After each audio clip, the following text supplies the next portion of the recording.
Non-probability sampling.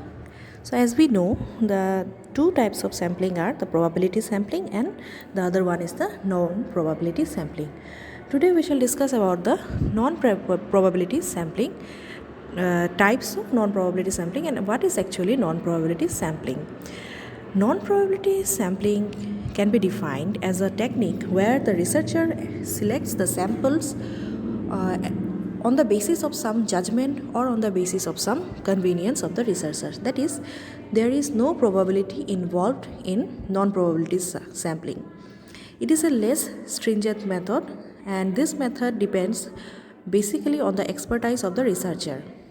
Now, non-probability sampling is a sampling method in which not all members of the population have an equal chance of being included, like the probability sampling method. For example, if in a class of 100 students, a teacher wants to know about the bad habits that are being performed in the classroom, the teacher will call only those students which he or she prefers that will speak the truth. Thus, this kind of sampling method where there are no probability involved are known as the non-probability sampling method. Now, there are different types of non-probability sampling. They are: number one, convenience sampling. Convenience sampling is a non-probability sampling technique in which samples are basically selected on the basis of convenience. That is, we will be choosing the samples on the sole basis of convenience. That is, the researcher will only select those samples which he feels that are convenient and also will help the purpose of the research. Thus, researchers choose these samples just because they are easy to recruit, and the researcher does not consider selecting a sample which represents the entire population.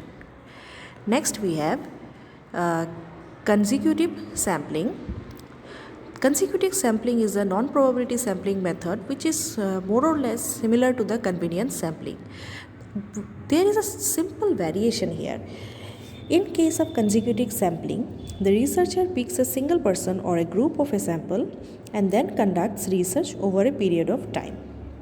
Consecutive sampling gives the researcher a chance to work with many topics.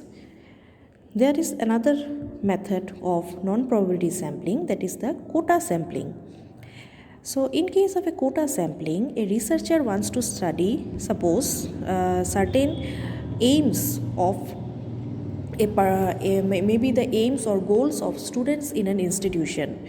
So, if there are 1000 students in the institution, it will constitute the whole population. So, to better understand the population, the researcher will need only a sample but not the entire population. Further, the researcher is interested in particular strata within the population. So, suppose only the researcher wants to know only the aims and objectives of the girl students. So, in that situation, the amount of person to be selected for sample will be the girls and will constitute the quota. Then we have the judgmental or purposive sampling.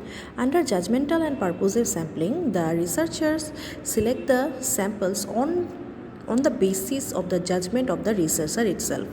In other words, the researcher will choose only those people or only those samples who they find or who they expect to be fit for participating in the research study.